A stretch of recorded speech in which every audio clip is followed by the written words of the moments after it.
Good morning, and welcome to the Unitarian Universalist Church of Urbana-Champaign. My name is Sam Bashirs. I'm the chair of the transition team during this time of our interim ministry here at UUCUC. I am delighted to be here with you, streaming live from our sanctuary this morning. Even though winter weather has arrived, I feel it's important to not just give in, and so I'm wearing sandals today.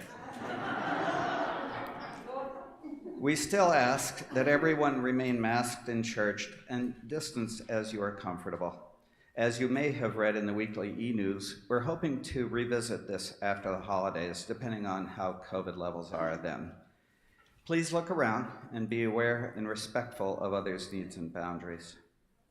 Know that in whatever form you find us today, whether you're here with me in the church sanctuary, watching live from home, or tuning into the recording later on, this service is here for you. Welcome. There's still time to make a contribution to our shared joys and sorrows, which comes later in the service.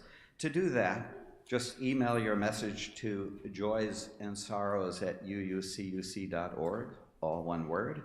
Or if you're here in person, there are note cards for handwritten joys and sorrows, which will be collected later in the service. This morning's service comes from Reverend KB and the transition team. Jim Hannum, Carrie Fagan-Olmschneider, Carla Peterson, and Ann Newman will all have their turns here at the podium along with me. Kathleen Robbins is still a member of our team, but she's out of the country at the moment. And though I am the one delivering this morning's reflection, the ideas were generated in one of our team meetings, and like the rest of this service, it's a team effort. I have a couple of small editorial notes on the order of service. And just to let you know what's going on, but we know what's going on, so what happens will happen at the right time. After the time for all ages, that reading by Ann Newman does not exist. However, the reading by Carla Peterson after the musical meditation will be in fact delivered by Ann Newman, and the reading by Ann Newman after the offertory will be given by Carla Peterson. The offertory song is not "We Shall Be Knows," it is "We Shall Be Known," which makes a lot more sense. And the UU band this morning includes Tanya Hodges, and I apologize to Tanya for leaving her out, but she'll be up here anyway. Any further errors are someone else's responsibility. This congregation chooses to begin every Sunday with a formal acknowledgement of the indigenous nations of this land.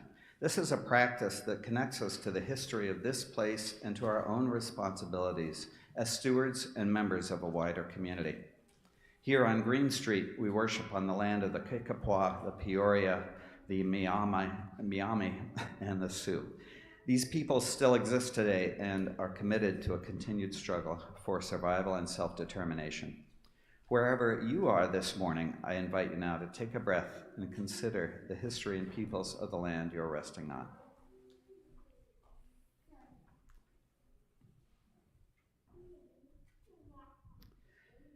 May we always remember where we are, the sacredness of this place, and the many people and peoples who have belonged to it. Please join us now in our unison chalice lighting. The words are printed in your order of service. From the power of our memory and history, with high hopes for the days that lie ahead, we gather to craft the destiny we share with one another. We gather with hearts and minds open to the wisdom in every voice among us. May we dream and design a bold future. May we bring our best selves to this service, and may we dream these dreams and do this work with love.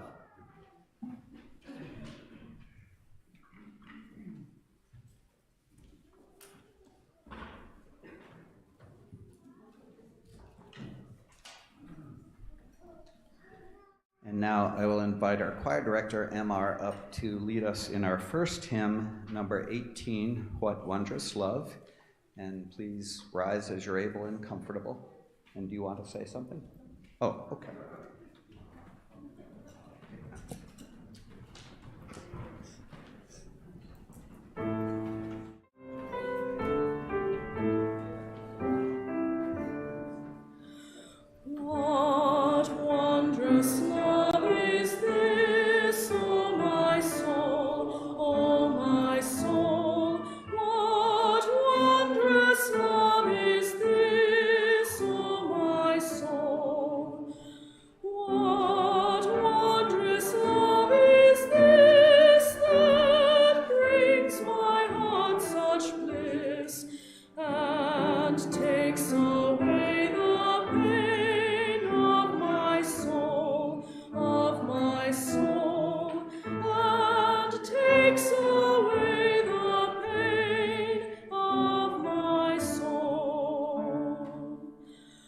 When I was sick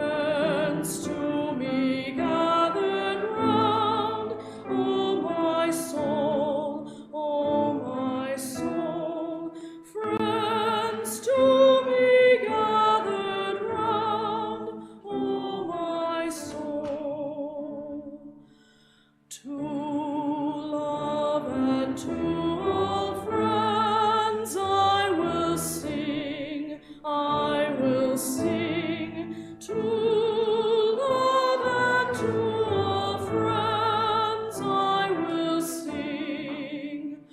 To love and to all friends who pain and sorrow mend, with thanks unto the end, I will sing, I will sing. With thanks unto the end, I will sing.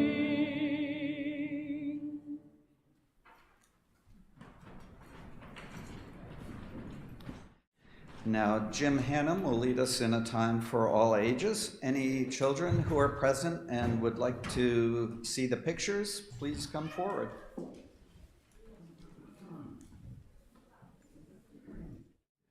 How about seeing right about here?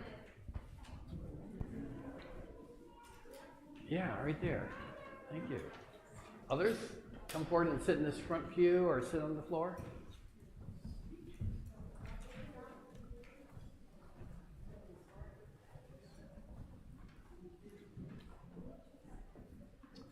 You can sit on the pew too if you want, or sit over here on this side.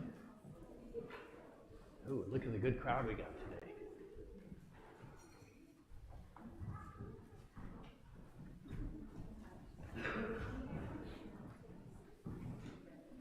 And there are seats right here on the pew that you can sit in.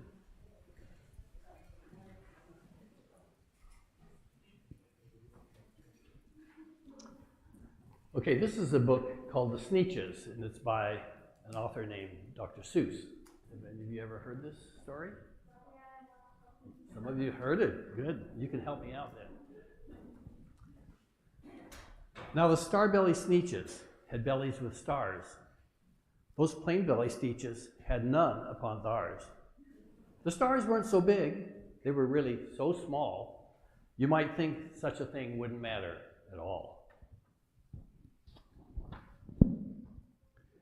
But because they had stars, all the star-belly Sneetches would brag, "We're the best kind of Sneetch on the beaches."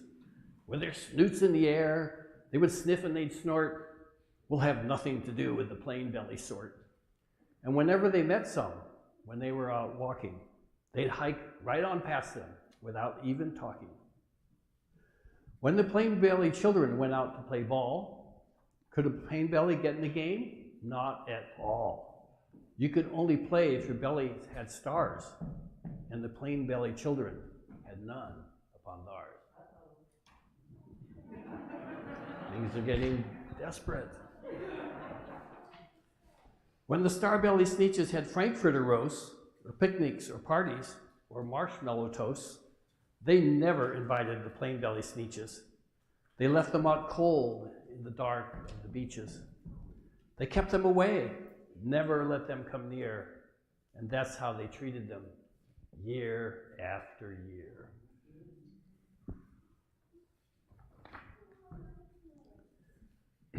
Then one day, it seems, while the plain belly Sneetches were moping and doping alone on the beaches, and sitting there wishing their bellies had stars, a stranger zipped up in the strangest of cars. "My friends," he announced in a voice clear and keen, "my name is Sylvester McMonkey McBean. I've heard of your troubles. I've heard you're unhappy, but I can fix that. I'm the fix-it-up chappie. I've come here to help you. I have what you need. My prices are low, and I work at great speed, and my work is 100% guaranteed." Then quickly, Sylvester McMonkey McBean put together a very peculiar machine. And he said, "You want stars like a star-belly Sneetch? My friends, you can have them for $3 each. Just pay me your money and hop right aboard." So they clambered inside. Then the big machine roared, and it clonked and it bonked and it jerked and it burked, and it bopped them about, but the thing really worked. And when the plain belly Sneetches hopped out, they had stars. They actually did. They had stars upon theirs.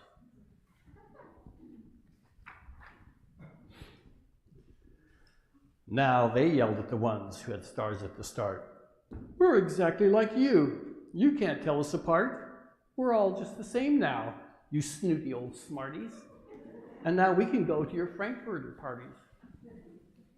Good grief, groaned the one who had stars at the first. We're still the best Sneetches, and they are the worst. But now, how in the world will we know, they all frowned, if which kind is what, or the other way round?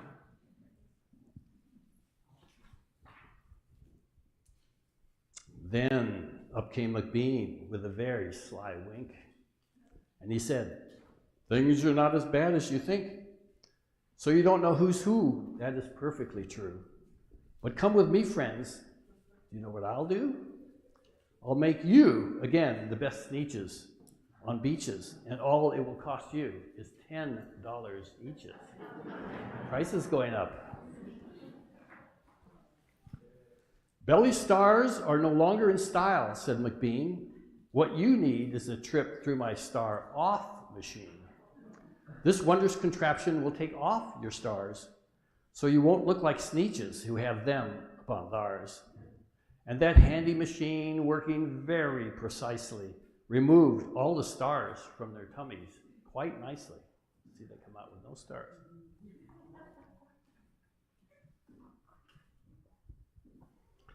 Then, with snoots in the air, they paraded about, and they opened their beaks, and they let out a shout. We know who is who, now there isn't a doubt. The best kind of Sneetches are Sneetches without. Then, of course, those with stars all got frightfully mad. To be wearing a star now was frightfully bad. Then, of course, old Sylvester Monkey McBean invited them into a star-off machine. Then, of course, from then on, as you probably guess, things really got into a horrible mess.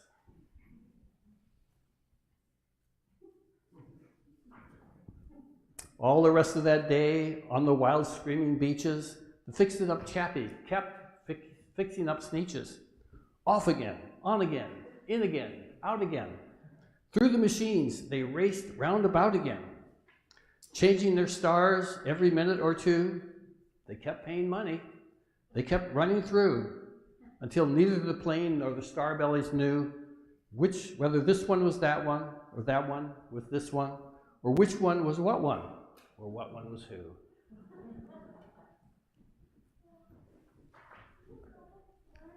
Then, when every last cent of their money was spent, the fix-it-up chappie packed up, and he went. And he laughed as he drove in his car up the beach. They never will learn. No, you can't teach a Sneetch. But McBean was quite wrong, I'm quite happy to say. The Sneetches really got smart on that day.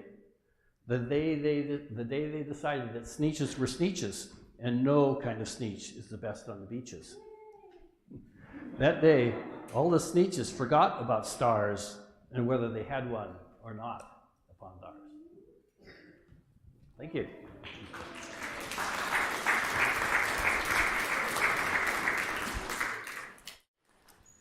Kiri will now lead us in Joys and Sorrows. Sam, did the kids go out? Are you doing nothing? No, they can't.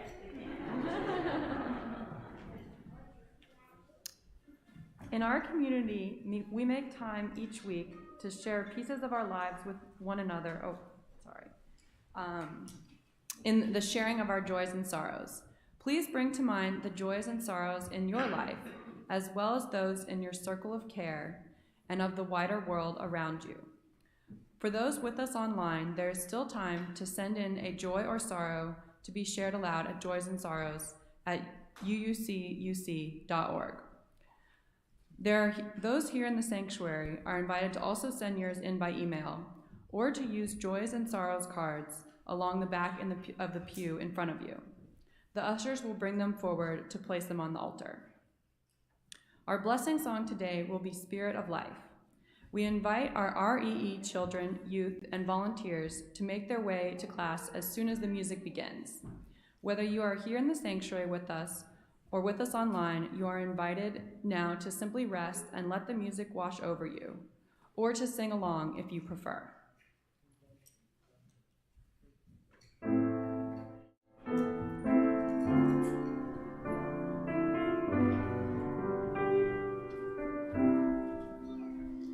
Spirit of life, come unto me. Sing in my heart all the stirrings of compassion.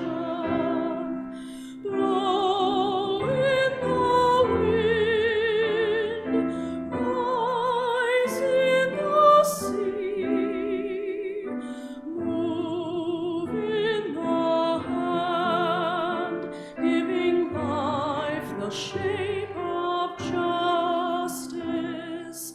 Roots hold me close, wings set me free. Spirit of life, come to me, come to me. Spirit of life, come unto me. Sing in my heart all the stirrings of compassion. Blow in the wind, rise in the sea, move in the hand, giving life the shape of justice. Roots hold me close, wings set me free. Spirit of life, come to me, come to me.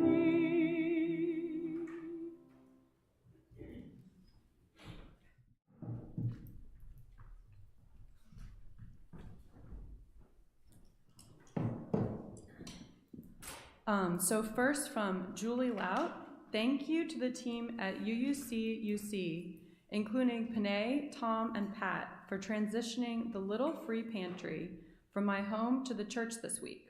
It has been a joy to maintain this project over the last 2.5 years, but with changes in my life, it was time to hand it over. As always, I could count on UUC to help. I am grateful that this heavily utilized resource will remain in the downtown Urbana area. And then we have a joy from Marcia Clenard. Our grandson, Wade Schacht, is again the area golfer of the year and is featured in this morning's News Gazette. He has been golfer of the year for 3 years, as well as the state champion. We are so proud of our boy. And then another joy from Sam Bashirs. Joy for the visit from my cousin Hugh this weekend, who came from Washington, D.C. to see what life is like in the Midwest. And then we also have a joy from Pat McClard. Joy for the 16 nominations we have for next year's shared offering, voting this afternoon at 1 p.m. And then a couple of sorrows.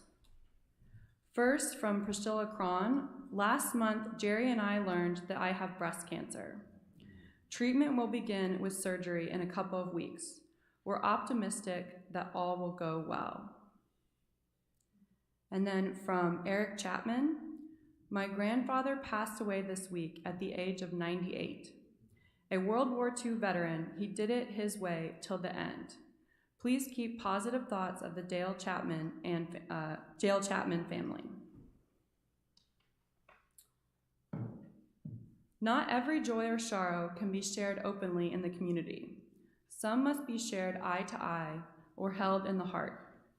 We further recognize that some do not have voices with which to speak the depth of their pain or the height of their celebration, and so we light a single candle in honor and acknowledgement that the life and experience of every person matters.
Thank you, Juan.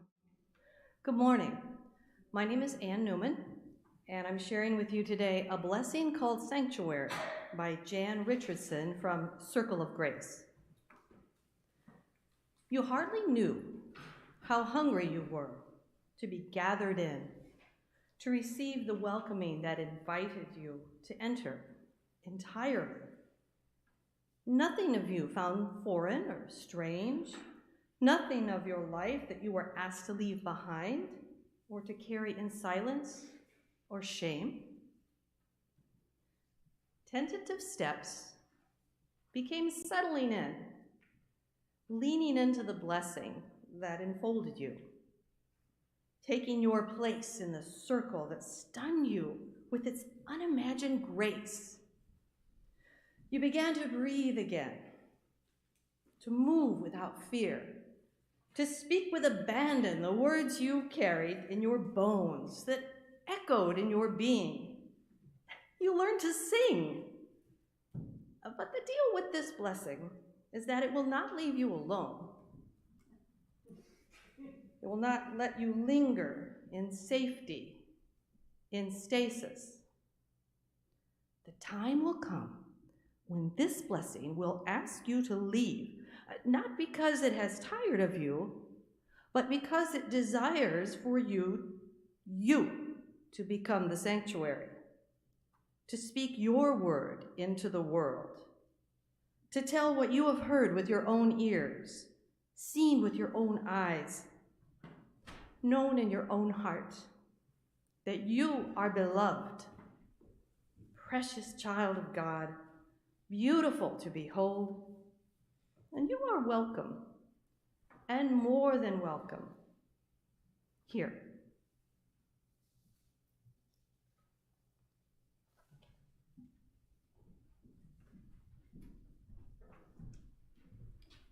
Thanks, Anne.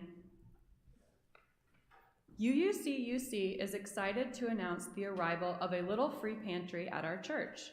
Since March 2020, UUC members Julie Lau Urbana and the Herzog family from Champaign have stewarded free food pantries at their homes. The Urbana pantry, the physical structure, and the storage shelves has been transferred to UUC and sits on the corner of Green and Birch. This is a community effort, and we need your help to keep the project healthy. First, we are looking for volunteers willing to be on the team in charge of maintaining the pantry, i.e. stocking, organizing donations, soliciting new supplies, etc. Contact UUC board member Panay Beckett if you would like to help. Second, bring your donations of non-perishable food items and personal care products to the church on Sunday mornings. Food insecurity remains endemic in Champaign County, and we are excited to continue to support this project. Pat will now come up to make an announcement about the Beyond Categorical Thinking workshops.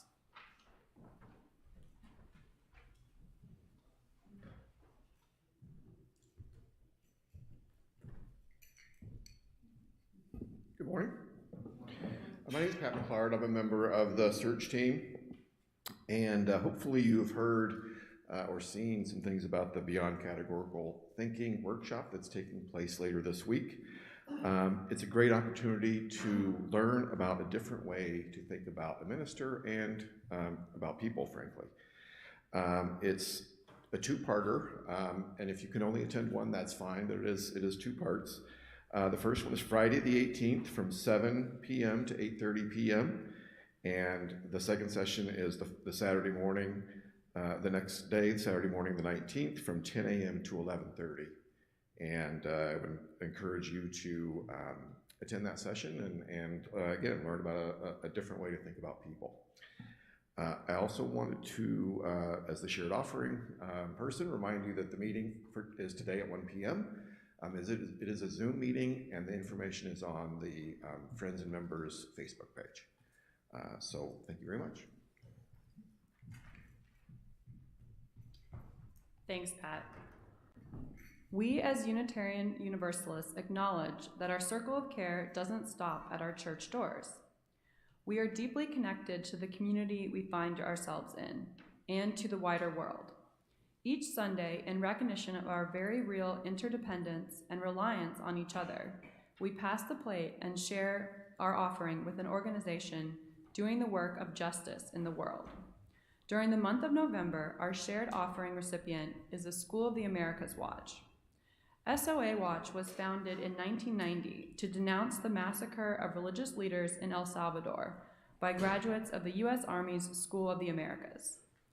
SOA Watch continues to provide education and advocacy supporting the closure of the School of the Americas, exposing the corruption, human rights violations, and culture of racism and violence characterizing the Border Patrol, and joins in solidarity with organizations and movements seeking justice and peace throughout the Americas. You can give by text or through the online portal on our website. Or if you are here in the sanctuary, the basket will be passed, and checks can be made out to Unitarian Universalist Church of Urbana-Champaign. No matter how you choose to contribute today, half of your donation will go towards the work of this church, and half will go to the SOA Watch. We invite you to give whatever is generous for you, and know that anything you contribute will be gratefully received. The offering will now be taken.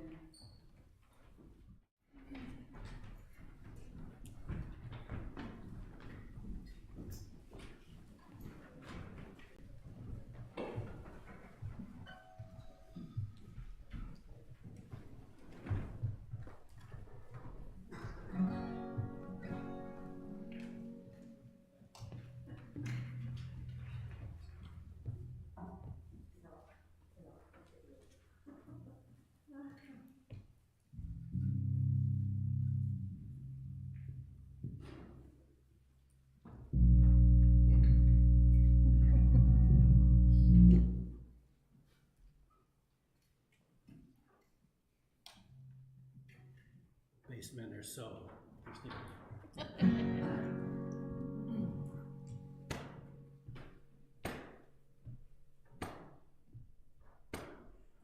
We shall be known by the company we keep, by the ones who circle round to tend these fires.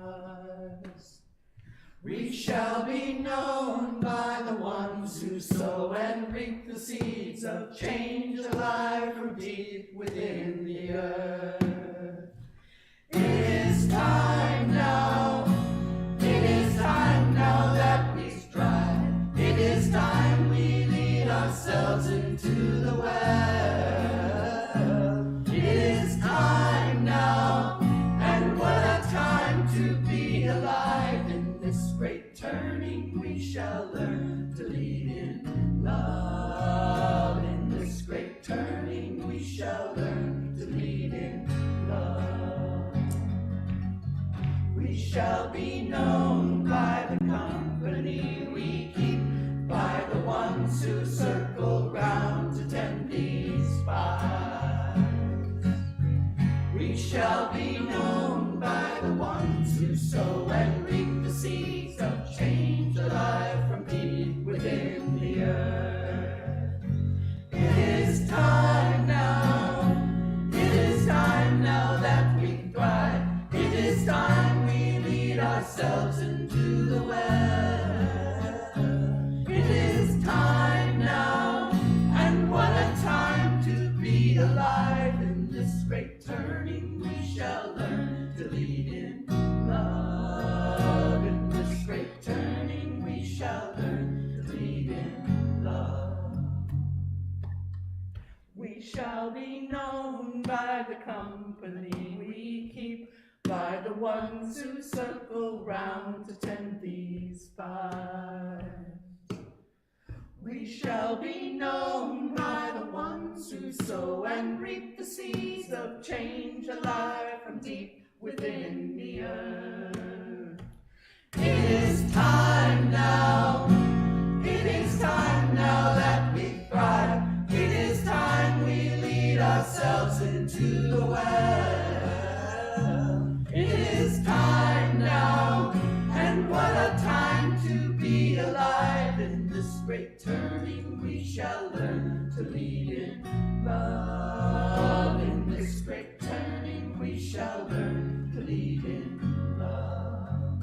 In this great turning we shall learn to lead in love. In this great turning we shall learn to lead in love.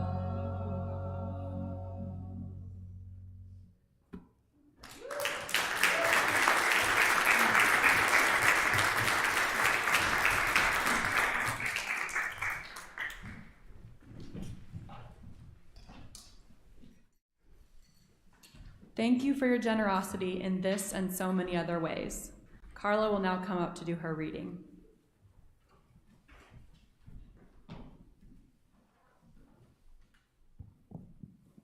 Thank you to the UU band. You're fantastic. This second reading is from Psychology Today on Belonging by Mariana Pogo-Sayan. Much of human behavior, thought, and emotion stems from our psychological need to belong. In psychologist Christopher Peterson's words, other people matter. In fact, they matter so much that they become a source of our self-esteem. Naomi Hathaway founded a group called I Am a Triangle to help others like her who, as a result of frequent intercultural relocations, were reappraising what it really meant to belong. Belonging offers reassurance that we are not alone, she says, that it's not just us, even at times of loneliness and isolation, that our stories are validated and that our experiences matter. But there is one thing that can make belonging even more meaningful: finding a way to give back to others. We forget how it feels to be filled up by giving to somebody else, she says. When I drink a glass of water, I can feel it hydrating me on the inside. When you give a service to somebody else, it's the same. It fills you up on the inside. We all have something to give to this world. if we don't show up with our hands open or willing to give a smile, we don't know who will cross our path, who might need it. Sometimes sitting across from people who love us, with food on the table and laughter in the air, belonging is easy.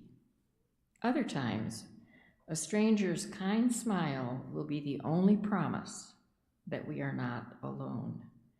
And then on still other days, the best way to find belonging will be by letting others find belonging in us. Thank you.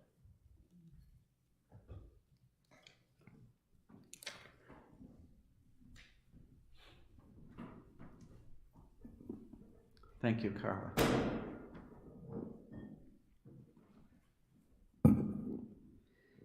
I grew up attending a UU church in New York City, and for a while after college, I staffed the church office in the evenings. On one of those evenings, a church member stormed out of a committee meeting and came into the office stomping and swearing. After a while, he collected himself and said, "I don't mind when people disagree with me, but..."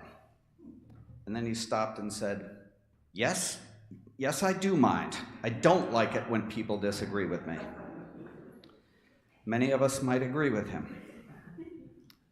What happens when we disagree?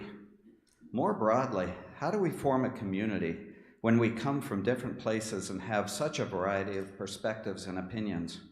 For me, personally, this is a particularly important question because my views are the correct ones.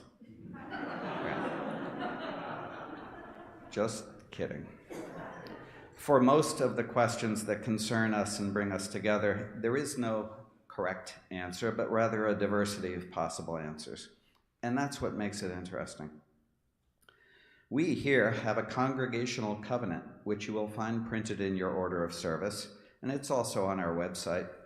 I think I must have known about this back in 2005 when it was created, but I had completely forgotten about its existence. This suggests that we may not be making full use of it, and maybe we should.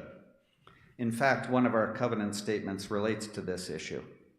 We promise to express our differences openly and respectfully, speaking directly with those involved, listening closely, offering real solutions in ways that are constructive and not judgmental, and accepting conflict as an inevitable aspect of healthy relationships. But why do we need a covenant? We all get along perfectly well and treat one another with respect and dignity and welcome newcomers, except when we don't. Recent work by the Settled Search team, including a survey and cottage meetings, and also the work of coming back from COVID, revitalizing REE, and coping with changes in staff personnel, have brought to light some disquieting things. Not everyone does get treated equally or with respect, and not everyone does feel that their voice has been heard. Some of us have felt that the church leadership has not heard or does not want to hear our concerns. Some of us have felt shut down in meetings with our ideas and opinions not given a chance. These things happen while doing the work of keeping the church going, and even while trying to make it a better place. Addressing challenges perhaps creates a sense of urgency and stress and causes people to act less generously than they otherwise might. What kind of community do we want to be? What do we aspire to be? That, I think, is the root of the problem. If the essence of our community is coming to service on Sundays, there's really no problem. We'll get along fine. But I don't think that is all that we aspire to be. The words from our opening hymn, What Wondrous Love, were not about the everyday ups and downs of life. They were, when I was sinking down, friends to my aid came round. In our times of greatest need, we want to be a community that is there for one another. As our covenant says, we promise to support each other through life's ups and downs by creating an environment in which people feel safe to share and by responding to the needs of the members of our congregation. Some of you here today or viewing may have recently joined us or may be here for the first time. In that case, we're delighted to have you joining us on a Sunday morning. That is, after all, the core of what defines a church, or as traditionally defined a church. But I hope that you will also come to seek deeper connections here.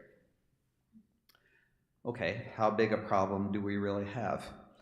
Actually, I think by most standards, we're in a pretty good place. For the most part, we do get along. More than that, this is a community with a large number of very talented and capable people who fortunately contribute to making this a special place. We have great services, music, events, social action, and a strong and distinctive REE program. We have the OWL program, which is a precious jewel.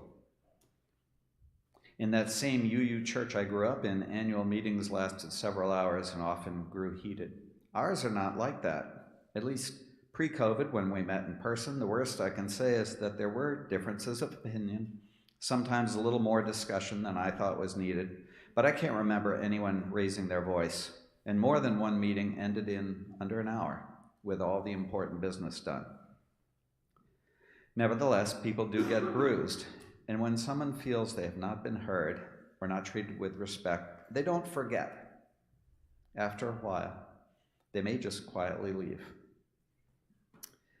Even seemingly little things can have lasting impact. Little things like pronouns. We have among us people who would like to be referred as they rather than he or she. If, like me, you're an old dog, this new way of speaking may take some getting used to, and it may seem like an unnecessary effort. What's in a pronoun? Nothing much, just a person's identity. If someone comes to you with certain pronouns, there should be nothing more they need to say. They've presented themselves to you as they want to be seen. And we all want to be seen for ourselves, the identities that we have chosen for ourselves. Imagine someone habitually pronouncing your name wrong. I don't have to imagine that. It happens to me all the time, and it's just mildly disconcerting. I make an effort to learn how people want their names pronounced. Imagine someone denying your identity. That would be more than a little disconcerting. To get another person's pronouns right is to respect and honor their identity, and it should be their choice, not yours. When someone uses different pronouns, or when they disagree with you, they're sharing part of their own story. We often learn best about other people from hearing their stories. Much of what is good about our world comes from being open to other people's stories, and much of what is wrong comes from being closed to other people's stories. So we should try to be open. Pronouns are important, but they're just one example of the many ways in which interactions may affirm our goodwill and intentions, or over time can make people feel a little less welcome, a little less part of the community. So again, what is that community we aspire to be? What does someone get from being part of this community? Speaking for myself, I have learned and changed because of this church.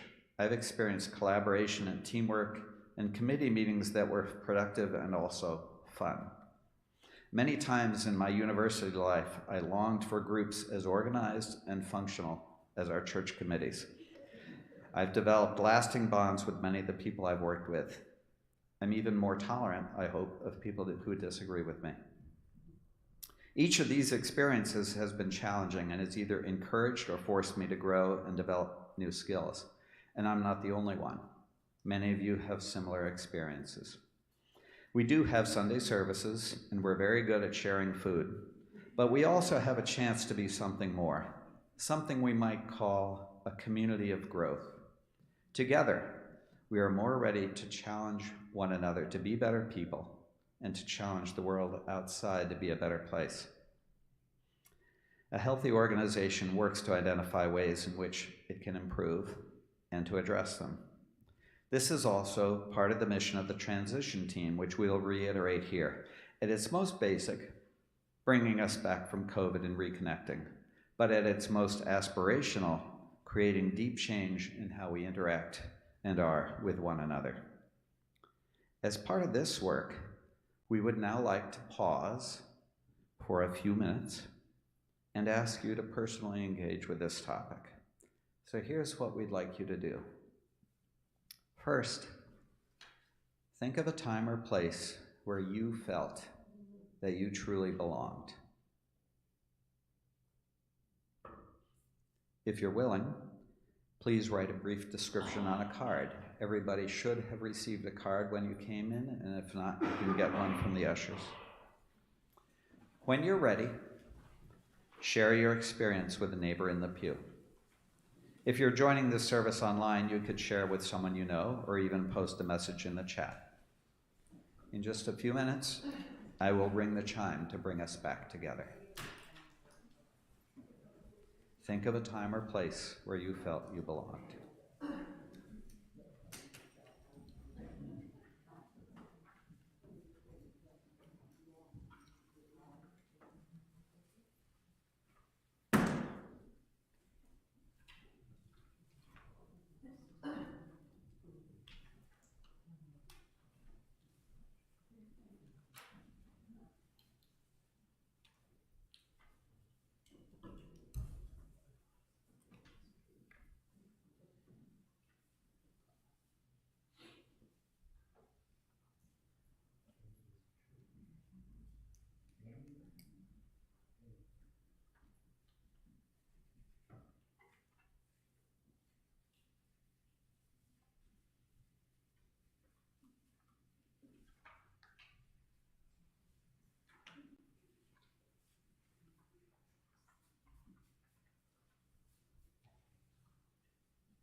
When you're ready, and if you're willing, share with somebody near you in the pews.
You know, when we planned this activity, I was a little bit nervous about whether you all would join in or not. I should have known better. But it's really good to hear people talking in the pews. So thank you for engaging with our activity. I'm fortunate, I had a very recent moment where I felt like I really belonged when the band was performing. That was nice. So when you leave the sanctuary, please leave your cards in a basket by the doors, and they can be signed or anonymous, but we would like to read what people said. And if after the service you're moved to relate your experience with an email or other message, or talk about it further in coffee hour, that would be great. We began this morning, or this reflection, a long time ago, like 15 minutes, by talking about our covenant. How should we use it? This is one of those questions that may not have one right answer. We could repeat it at the start of every service, but that would quickly get tedious. And you don't particularly enjoy being told what to think. But I do think we can carry the ideals of the covenant with us in all of our church interactions, and possibly even in the outside world. Treat everyone with respect, acknowledge their story, take the opportunities to grow together when they arise. And when the inevitable mistakes happen, just reaffirm the respect. It takes constant practice. And practice doesn't need to make perfect. It's enough if it makes good. We'll now sing our closing hymn, number 318, We Would Be One. And thanks again, MR, for leading.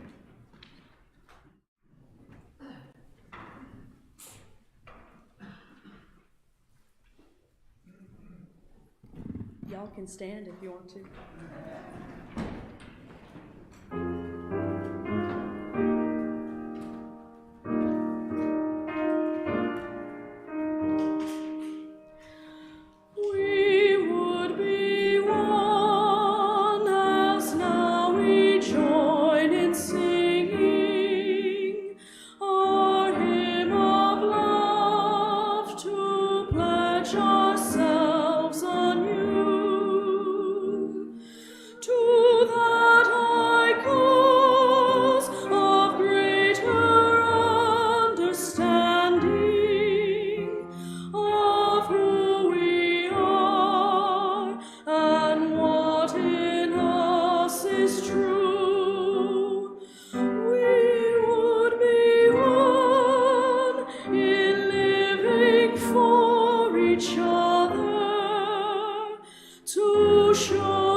Thank you, MR. We'll close with these words from the Reverend Elizabeth Selly Jones.